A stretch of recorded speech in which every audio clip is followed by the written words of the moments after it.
India TV YouTube channel को subscribe करें और बेल आइकन दबाएं। एक तरफ पूरी दुनिया से भारत को मदद मिल रही है तो दूसरी ओर वायरस को कंट्रोल करने के लिए प्रधानमंत्री नरेंद्र मोदी एक्शन में हैं। पीएम मोदी ने कई मीटिंग्स की हैं। ऑक्सीजन की किल्लत को खत्म कैसे किया जाए, इस पर मंथन किया गया। कोरोना पर और क्या क्या डेवलपमेंट्स हुए, स्पेशल रिपोर्ट में देखिए।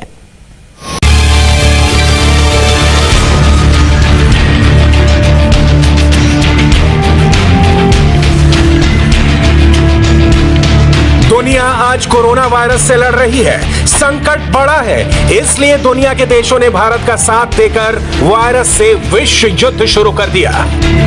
7,000 किलोमीटर का सफर तय करके फ्रांस से 8 ऑक्सीजन जनरेटर प्लांट्स आए हैं। 13,000 किलोमीटर दूर मौजूद अमेरिका ने ऑक्सीजन सिलेंडर भेजे। जर्मनी से 6,500 किलोमीटर की यात्रा करके लाइफ बचाने वाले वेंटिलेटर्स आए हैं और 6,300 किलोमीटर दूर बेल्जियम ने रेमडेसिविर का गिफ्ट भेजा है। भारत को लगातार विदेशों से हेल्प मिल रही है। America, Germany, France, Britain, Bharat के सभी इंटरनेशनल दोस्त मदद भेज रहे हैं। बड़े बड़े प्लेन्स आ रहे हैं। नेवी के शिप्स भी समंदर में नॉन स्टॉप चल रहे हैं, जिनमें मेडिकल इक्विपमेंट्स हैं और इससे ही भारत में वायरस का अंत होगा। सबसे पहले देखिए कि देश में कोरोना को लेकर क्या बड़े फैसले लिए गए। प्रधानमंत्री नरेंद्र मोदी ने ऑक्सीजन और मेडिकल की अवेलेबिलिटी पर कई मीटिंग्स की। अगले कुछ दिनों में इन फैसलों से ही कोरोना का संकट दूर होगा।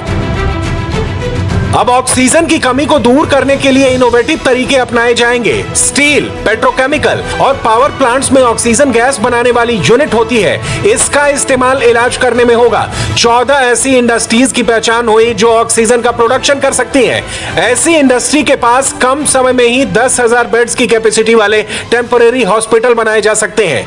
देश में नाइट्रोजन गैस बनाने वाले 37 प्लांट्स हैं, इन्हें कन्वर्ट करके ऑक्सीजन का प्रोडक्शन होगा। देश में इलाज के लिए कितनी ऑक्सीजन का इस्तेमाल हो रहा है, यह भी प्रधानमंत्री ने रिव्यू किया। सूत्रों के मुताबिक एमबीबीएस फाइनल ईयर के छात्रों को कोविड ड्यूटी में लगाया जाएगा। जो भी मेडिकल स्टाफ कोविड ड्यूटी करेंगे उन्हें सरकारी नौकरियों में प्रेफरेंस मिलेगा। मतलब साफ है कि कोरोना को मिटाने के लिए सबसे पहले हमें अपनी मदद करनी होगी। देश में जो भी संसाधन है उनका 100% इस्तेमाल करना होगा और साथ में दुनिया से भी मदद ली जाएगी। अभी तक देश में कोरोना इन्फेक्शन का पीक नहीं आया है, लेकिन दुनिया में सबसे ज्यादा मामले हर दिन भारत में ही आ रहे हैं। इसलिए भारत में कोरोना को खत्म करने के लिए वर्ल्ड वॉर जरूरी है। भारत और फ्रांस कितने करीबी दोस्त हैं, फ्रांस से आई मदद ने बता दिया। फ्रांस ने 17 करोड़ रुपए की 28 टन मेडिकल हेल्प भेजी। इसमें 8 world high capacity oxygen generator plants हैं जो हर घंटे 20,000 लीटर ऑक्सीजन बना सकते हैं। ऐसा एक प्लांट 250 बेड वाले अस्पताल को 10 सालों तक नॉन स्टॉप ऑक्सीजन दे सकता है।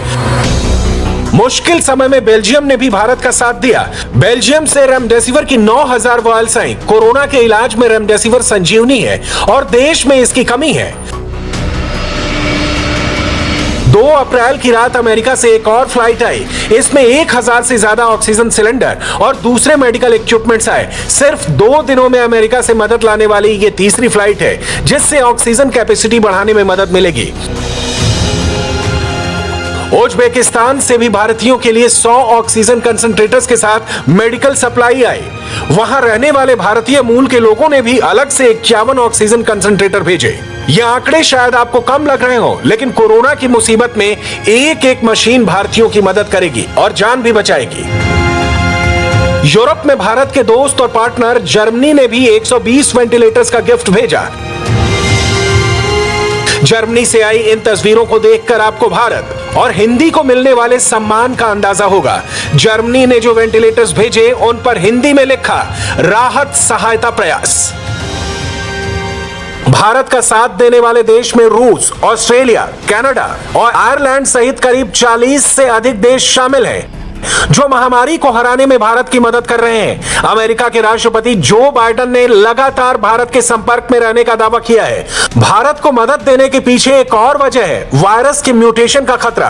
ब्रिटेन की कैम्ब्रिज यूनिवर्सिटी का दावा है कि भारत में ज्यादा आबादी की वजह से वायरस खुद को बदलकर ताकतवर बन सकता है। हो सकता है कि नया वेरिएंट कोरोना वैक्सीन को भी बेअसर कर दे, यानी जो लोग वैक्सीन लगवा लेंगे उनमें भी इंफेक्शन का खतरा बना रहेगा। हालांकि अभी यह पता नहीं है कि वायरस कितनी जल्दी ऐसा कर सकता है।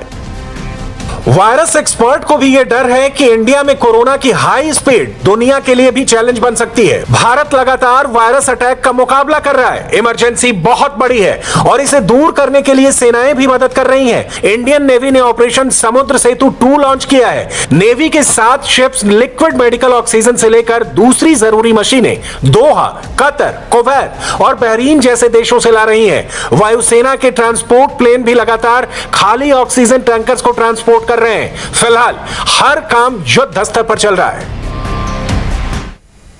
और एक ब्रेक के लिए रुकेंगे। ब्रेक के बाद देखिए बंगाल में ममता रिटर्न्स। नमस्ते, मैं हूं मीनाक्षी जोशी। वीडियो और खबरों से अपडेट रहने के लिए India TV YouTube channel subscribe करें, बेल आइकन दबाना ना भूलें। जुड़े रहें इंडिया टीवी के साथ।